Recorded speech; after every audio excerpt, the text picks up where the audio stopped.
Welcome back.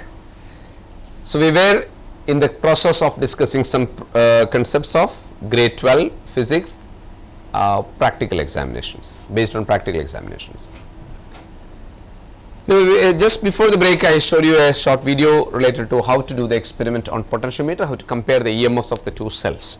You know, the two cells given are, one is Leclanché cell, the other one is Daniell cell. So, now let me show you the Leclanché cell. Just have a look at the diagram. Look at the diagram.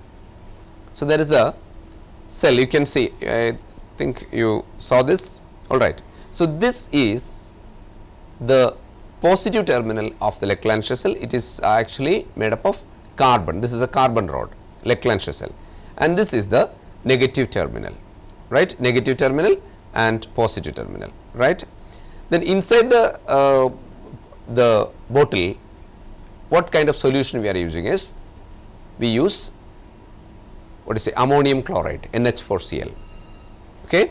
NH4Cl is what is used there, and we have here carbon rod, and this is zinc rod, the negative rod is zinc, okay. So, this is Leclanché cell, the negative rod is zinc and positive is carbon, clear. Alright, so now let us see what is the reaction happening in Leclanché cell. In Leclanché cell, ammonium chloride is a solution there inside. So, it will dissociate to ammonia and the chloride ions also present there. Ammonia, then what is hydrogen ions and chloride ions, both are present in this. So, hydrogen ions and chloride ions are present in the ammonium chloride solution or during the reaction. So, during the reaction what happens is the hydrogen is positive ion. So, it is to get electron from somewhere. So, from where it will get electrons? It will go through the porous port and get the electron from carbon. Carbon will supply electron. So, what happens is hydrogen is becoming neutral, carbon gives one electron to hydrogen atom. So, hydrogen two atoms receive two electrons. So, making hydrogen molecules there. So, what happens is the carbon loses electrons there. So, carbon becomes positive, correct. Similarly, zinc is becoming negative because to the zinc the chloride ions will supply the extra electron. So, zinc will become zinc chloride. So, what happens is zinc receives the extra electron. So, it becomes negative rod, negative. So, zinc is negative, carbon is positive. This is what is the story behind Leclanché cell, right. Now, in Daniell cell also similar reaction is what is happening. I will show you the Daniell cell as well. You can just look at the diagram, you can see the Daniell cell there. So, this is again the zinc rod, this is the zinc rod, and there is a white porous pot, you can see this is the porous pot, and this bottle is made from copper. So, this container or the copper itself is the positive terminal. You can connect over here, this is the positive terminal and this itself is the negative terminal. Now, I will tell you what all solutions used in this. Inside this you will see copper sulphate solution CuSO4, and inside the porous pot we will add dilute sulfuric acid. So, dilute as sulfuric acid here and copper sulphate solution inside the copper container, okay. So, there again copper becomes positive by giving electrons to copper ions inside, alright. Copper becomes positive during the reaction, whereas through the porous pot when the ions are getting in, it will get, that is the sulphate ions will supply one electron to zinc rod. So, it will become zinc sulphate, it will form zinc sulphate. So, zinc rod therefore gains an electron. So, it becomes negative. So, zinc is negative, copper is positive. This is what is happening in Daniell cell, alright. So, again about potentiometer I explained, I showed you the video about potentiometer. Those you have missed, you can get it in the catch up and see the video. Plus I was explaining about the two types of cell, Leclanché cell and Daniell cell, okay. Now, what else we have in electricity experiments is about the galvanometer experiment.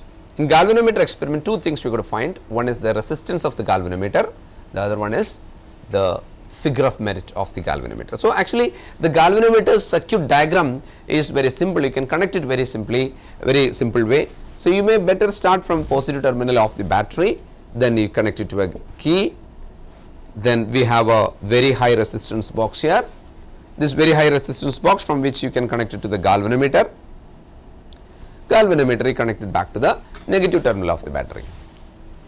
So, negative terminal of the battery, positive terminal of the battery. So, this connection goes like this. So that means what I explained is in galvanometer circuit, what is everything you connected in series. Now what else you should add into this is, again from galvanometer you connect it to a shunt resistance, a very low resistance called shunt resistance. So this shunt resistance again connected to the, through a key, it should be connected to the galvanometer. You know, this is one key, so first key, then this is second key. This is how the circuit diagram is. Now how the experiment is, you close only this key first, K1, then you will see the galvanometer deflection, it goes maximum.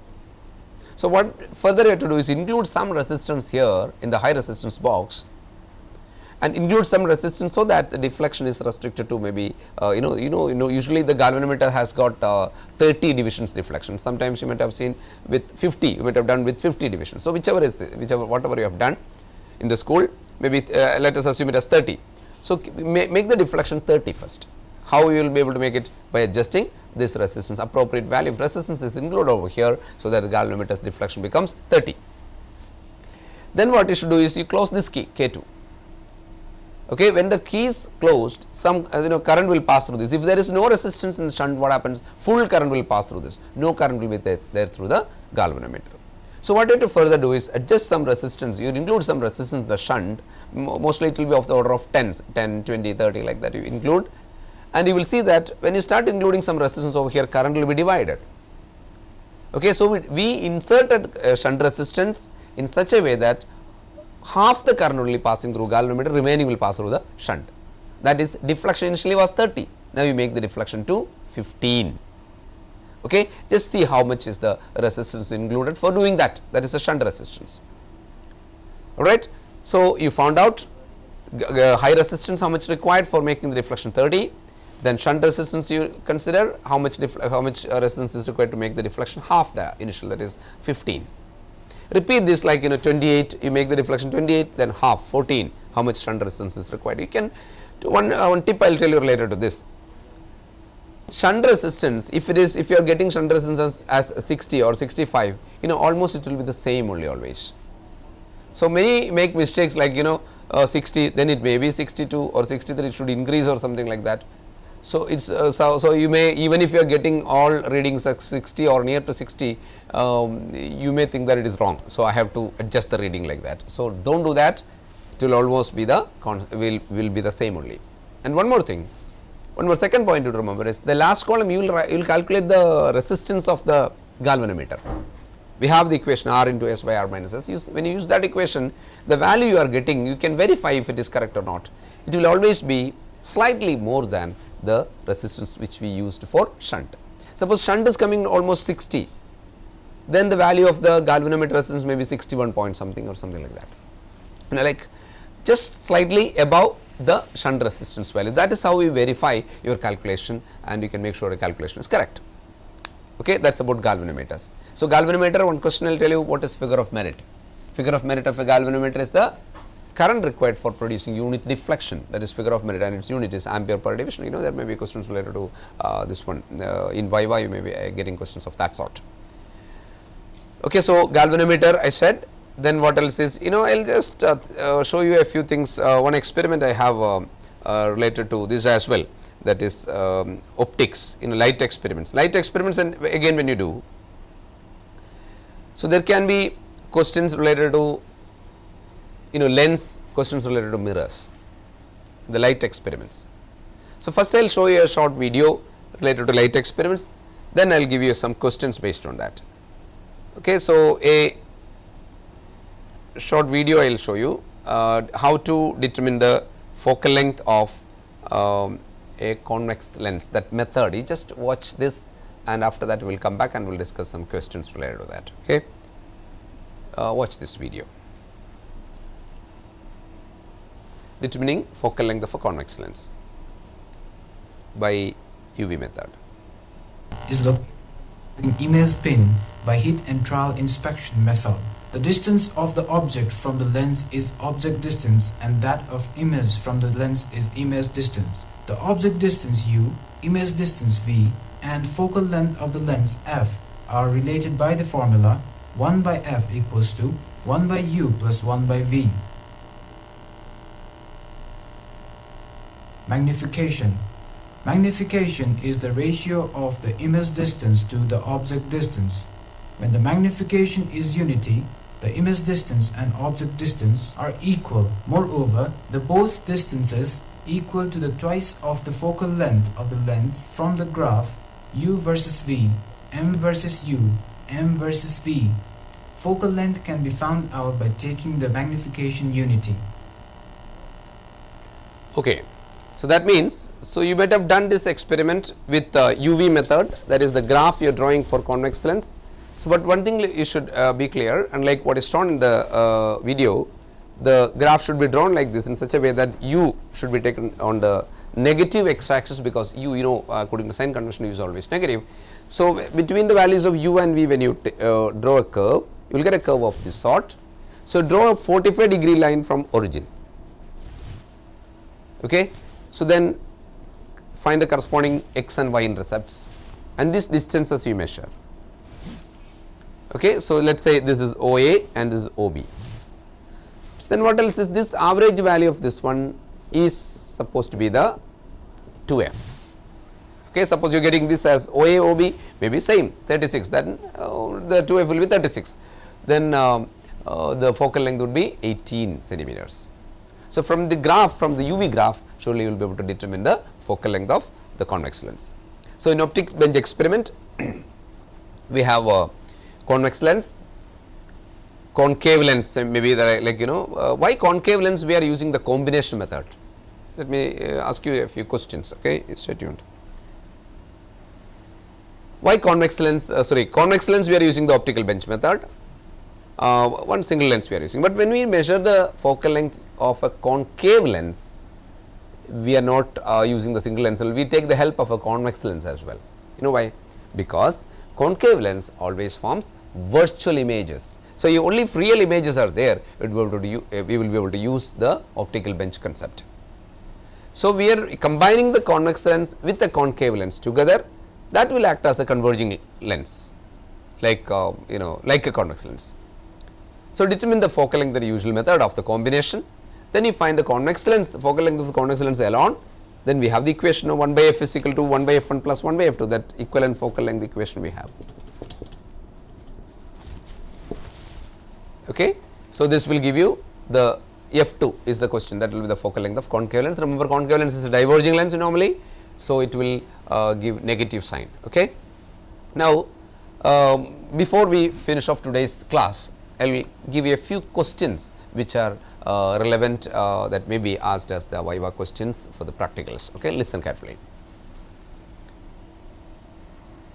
How the resistance varies with length? Otherwise, if a wire is stretched to 3 times, what will be its resistance? How will the resistance, or what will resistance become, or what change will be there in the resistance?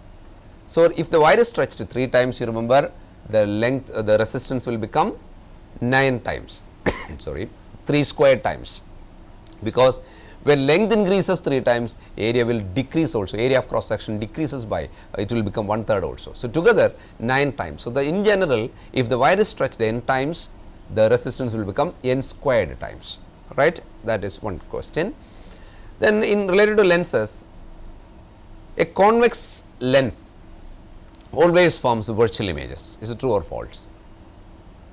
Remember, convex lens always forms virtual images is true. It is not true.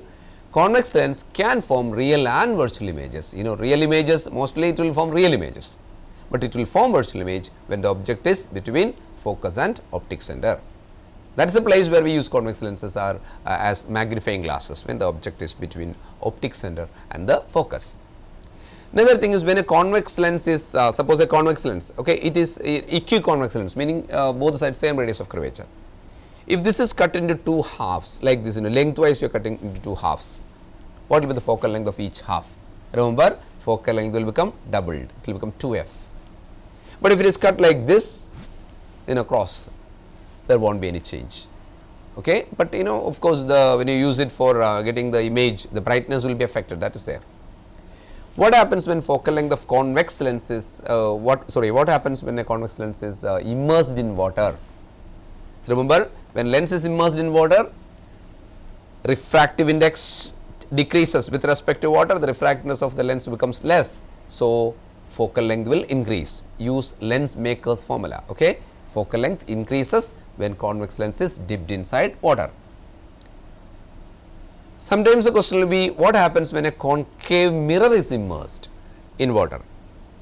Remember, for a mirror we have the equation radius of curvature is twice the focal length, r is equal to 2f. So, be very clear, this r is equal to 2f is applicable only for mirrors. So, the focal length of a mirror is independent of the medium in which it is kept. So, when a mirror is dipped in water, what happens to focal length? If the question comes, what you should say as the answer? Nothing happens. Okay, no change in the focal length, because focal length depends only on the radius of curvature. All right. So, anyway, at this point of time, I think this is the time for us to wind up today's classes.